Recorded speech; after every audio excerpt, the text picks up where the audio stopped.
ഇതെന്ന് പറഞ്ഞാൽ ഒരു നീളമുള്ള സൈസ് കോവയ്ക്ക. ഇതുകൊണ്ട് നമ്മൾ ഇഷ്ടംമാതിരി ചാക്ക് കണക്കിനാണ് ഇതേ പറിക്കുന്നത്. ഇപ്പം ഈ 2-3 ദിവസം മുമ്പ് ഒരാൾ വന്നത് കടക്കാരൻ വന്ന് പറിച്ചോണ്ട് പോയത്. ഇതെന്ന് പറയുന്നൊന്നുമില്ല, വലിയ സൈസായി. ഇത് നിറച്ച് ഇവിടുണ്ട്, താഴെയുണ്ട്, നമ്മുടെ വേലിയിലുണ്ട്. പരിപാവലിന് ഇതിൻ്റെ എന്ന് പറഞ്ഞാൽ ഇത് നമ്മൾ ഉപയോഗിക്കുന്നുണ്ട് കഞ്ഞിവെള്ളവും വേസ്റ്റും എല്ലാം കൂടെ കൊണ്ടുപോയത്. ഇപ്പം പച്ചക്കറി വേസ്റ്റും കഞ്ഞിവെള്ളവും അല്ലാതെ വേറെ ഇതിനൊന്നും.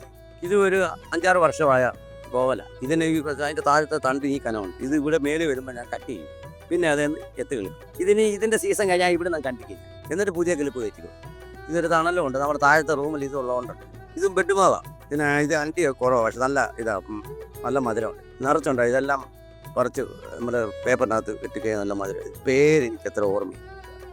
നെയ്ക്കുമ്പോഴോ ഇതെല്ലാം 10 ഉണ്ടായിരുന്നു. ഇപ്പം ഒരെണ്ണെ നിർത്തിയിരിക്കുക, മറ്റെല്ലാം പെണ്ണുമ്പിള പറിച്ചോണ്ട് പോയി കറിയോ. ഇതിന് മക്കോട്ടക്കാവെന്നും കണ്ട ഇത് പറയുന്നത് എനിക്ക് കറക്റ്റ് അറിയത്തില്ല.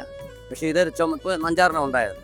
ചുമന്ന പഴം കൂട്ടി വരും, അതിൻ്റെ തൊലി എടുത്ത് ഉണക്കി ഒരു സ്പൂൺ നമുക്ക് ഷുഗർ പേഴ്സ് നല്ല സാധനമായിരുന്നു മക്കോട്ട. അത് നല്ല ചുമന്ന കളറായി. ഇത് വലിയ മരമാണ്, പക്ഷേ ഇത് ഞാൻ വലിയ മരത്തിന് വിടത്തില്ല.